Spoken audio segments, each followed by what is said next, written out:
Welcome back, guys.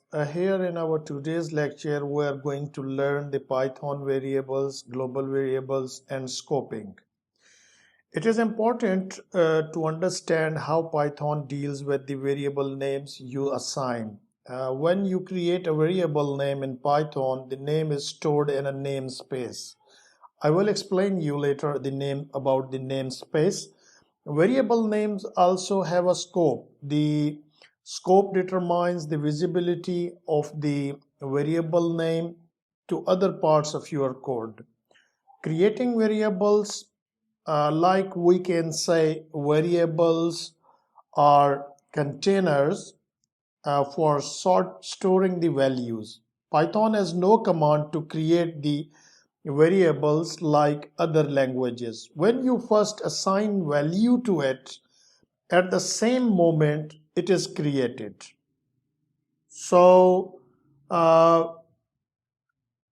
if we see the example here, x is the variable and we assign the value 25, and here our function printer, and here we are assigning the x is equal to t and returning x.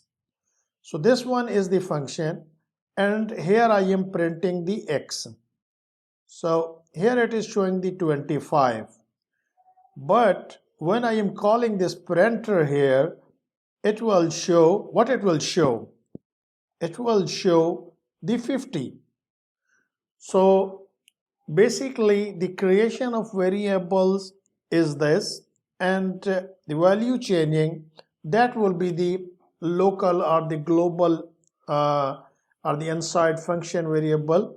That feature we will discuss in just after a few moments. So before that, we need to understand the variable names. A variable can have a short name like x and y, or some descriptive name, age, car name, total volume, something like that. A rule for Python variables: a variable name must start with a letter or underscore character. Variable name cannot start with a number. Variable name can only contain alphanumeric characters and underscores like this. Variable names are case sensitive. Age, and age are three different variables. We can see a few examples for legal variable names: myware, my underscore where, underscore my underscore where, myware, myware2. Illegal variables: to myware, my dashware, my spaceware. These are the illegal variable names. Assign the multiple values to the variable. Here these are the three variables x, y, z, and we are assigning the three values to them. And see how it results. The print x, print y, print z. So it is apple, mango, and banana. So every variable has its own value. And here we are assigning the same value to three variables. So we can see the output. All variables must be mango. Contains the value of the mango. So variable output. The Python print statement is often used to output variables. To combine both text and variable, Python uses the plus character. So here x is awesome, and print Python is x. Let's see the output. Python is awesome. And we also can do the same function, get same result with the x is equal to Python is, y is equal to Python awesome, and z is equal to x plus y, print z. Here then is Python is awesome. The output is the same, but here we use the print function for this, and here we concatenate two strings and then print that. I just asked you earlier that namespace, we will get definition. The namespace is a container where names are mapped to objects. They are used to avoid confusions in case where the same names exist in different namespaces. They are created by modules, functions, classes, extras. We will learn them later on when we will cover the object-oriented concept, classes, objects, modules, but just for your information, I added this definition here. Let's see the scoping of the variables. So this idea of scope in your code is very important to understand in order to properly assign and call variable names.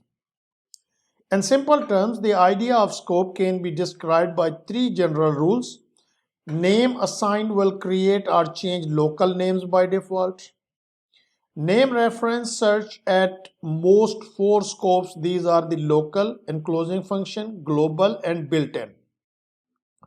And names declared in global and non-local statements map assign names to enclosing, module, and function scopes.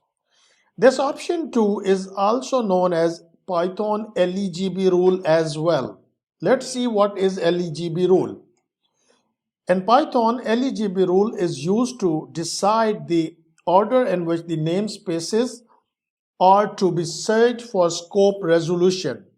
The scope are listed below in terms of hierarchy, highest to lowest and narrowest to broadest. So let's see the local L. L represent the local defined inside the function or class. Enclosed, E stand for enclosed, defined inside enclosing function, nested functions concept. G represent the global, defined at the uppermost level of the class, namespace, object globally. And built-in reserved name in Python built-in modules. Let's see the examples for local, enclosed, global, and built-in functions. Variables. Local variables, x is a local variable, f lambda x, x is secure 2. So this is here x is the local variable. And also you can say, we can call it like this. Suppose here x is equal to 5 and here print f. This is the lambda. You can say this is the lambda for this. So enclosed function variable, also I can show you another example here for the local.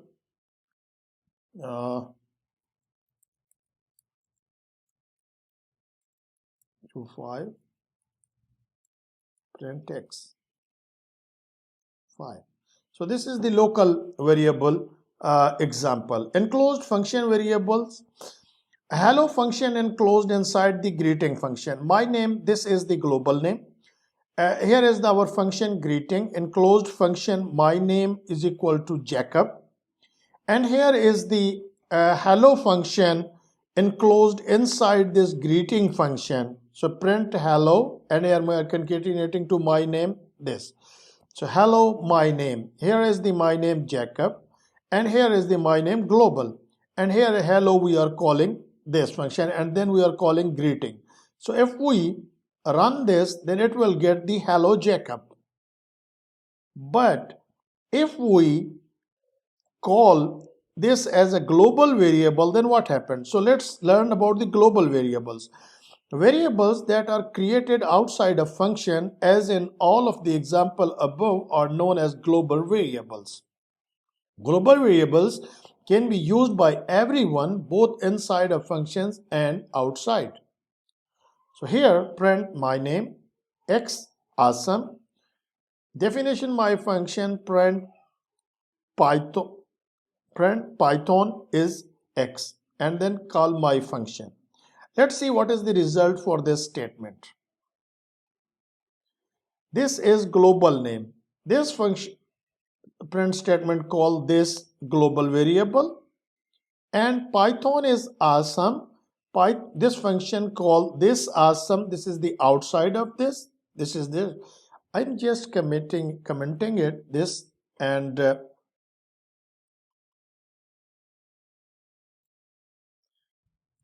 changing it for your understanding. This beautiful will be the concatenated to this.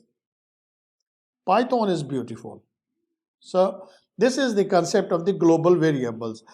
Also, we need to know about the global keyword as well, which is basically the global keyword. Normally, when you create a variable inside a function, that variable is local and can only be used inside the function.